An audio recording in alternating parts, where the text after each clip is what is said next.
Breaking news. Andhra Pradesh ముఖ్యమంత్రి నారా చంద్రబాబు నాయుడు ఉప ముఖ్యమంత్రి పవన్ కళ్యాణ్ ను పరామర్శించనున్నారు.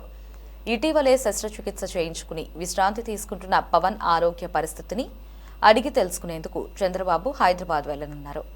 సాయంత్రం 5 గంటలకు జూబ్లీహిల్స్లోని పవన్ నివాసానికి సీఎం వెళ్తారని సమాచారం.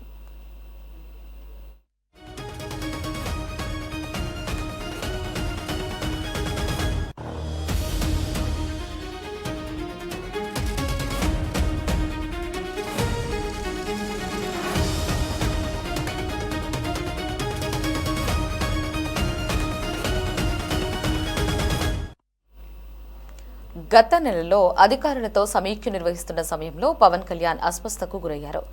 వైద్య పరీక్షల అనంతరం ఆయన ముక్కుకు శస్త్రచికిత్స చేయించుకున్నారు. ఆపరేషన్ తర్వాత 10 రోజుల పాటు పూర్తి విశ్రాంతి అవసరమని వైద్యులు సూచించడంతో పవన్ కళ్యాణ్ గత కొన్ని రోజులుగా హైదరాబాద్లోని తన నివాసానికే పరిమితమయ్యారు.